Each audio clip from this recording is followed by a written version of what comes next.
आज चाहिँ म मेरो छोरीलाई आमा र बच्चाको बारेमा सोध्छु। त्यो चाहिँ जनावरको होइन।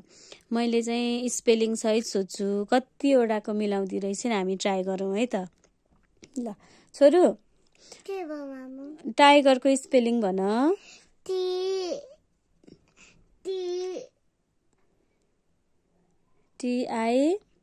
TIGER tiger. अनि टाइगरको बेबीलाई के भन्छ? कप।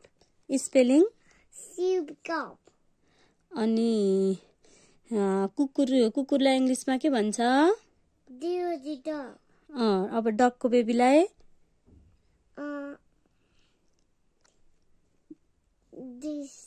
पप्पी। पप्पी। अनि बिरालोलाई किटेन। अनि पहिला अनि बिरालोलाई इंग्लिशमा के भन्छ? सुरी। क्याट भन्छ होला नि। Spelling CATS। अनि क्याट मात्र हो कि CAT क्याट। अनि क्याटको बेबीलाई किटन। Spelling KITTNS kittens. अनि गाईलाई काल्फ। CALF काल्फ। त्यो त अनि त्यो त काल्फ त गाईको बच्चा भयो नि। अनि गाईलाई चाहिँ इंग्लिशमा के भन्छ? काउज। काउज भनेको धेरैवटा काउ मात्र भनेको चाहिँ गाई हो, काल्फ। ल सबै आउँदो रहेछ त।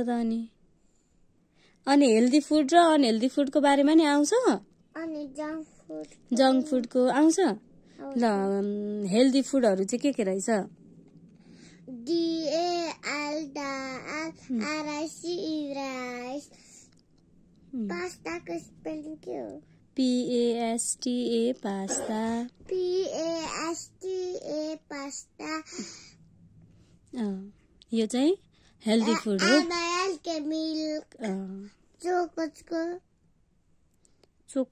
चोकोज त हेल्दी फुड होइन नि। ल भन।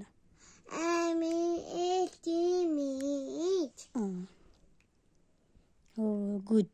यो सबै हेल्दी फुड हो। अब अनहेल्दी फुड चाहिँ के रहेछ? Unhealthy food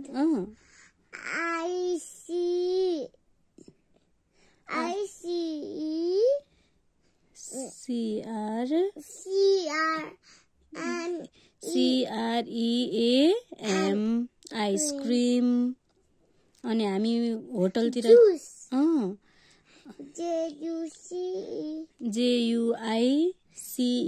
juice. JUICE juice. अनि यो मोमो। अनि pizza, burger. BUIGER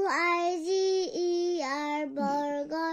PIGGY pizza. PG भयो त PIZZA पिज्जा हैन। ZZ हैन, PGG। जी भनेको पनि जेट हो के हो? ए अनि यो जङ्क फुड भनेको चाहिँ के रहेछ बेबी?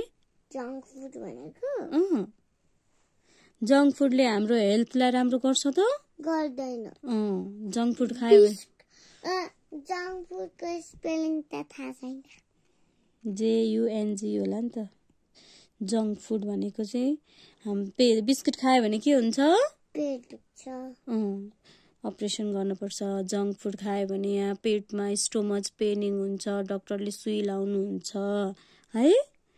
त्यही भएर अचेलभरि मेरो बेबीले बिस्कुट खान्छौ त? खाँदिनौ। ल धेरै कुरा थाहा भयो। तिमी त सानै छौ, भोलि फेरि धेरै पढ्नुपर्छ। ल आजलाई यति नै है। ल थ्याङ्क यू। वेलकम मामु। अब फेरि पनि प्र्याक्टिस गर्नुपर्छ धेरै। हस् ल बाई गरिदेऊ। ल बाई फ्रेन्ड्स। ल बाई बाई। यो चाहिँ मेरो LKGमा पढ्ने नानी हो होइन। उसले चाहिँ अब थोरै कुराहरू सिक्दैछिन्। यस्तै हुन्छ हाम्रो त, रमाइलो हुन्छ। डल्ली छिन्, सेन्ट लगाउँछिन् राति सुत्ने बेलामा। शक्ति झोल खान्छन् साह्रै क्युटी छिन् के यिनी त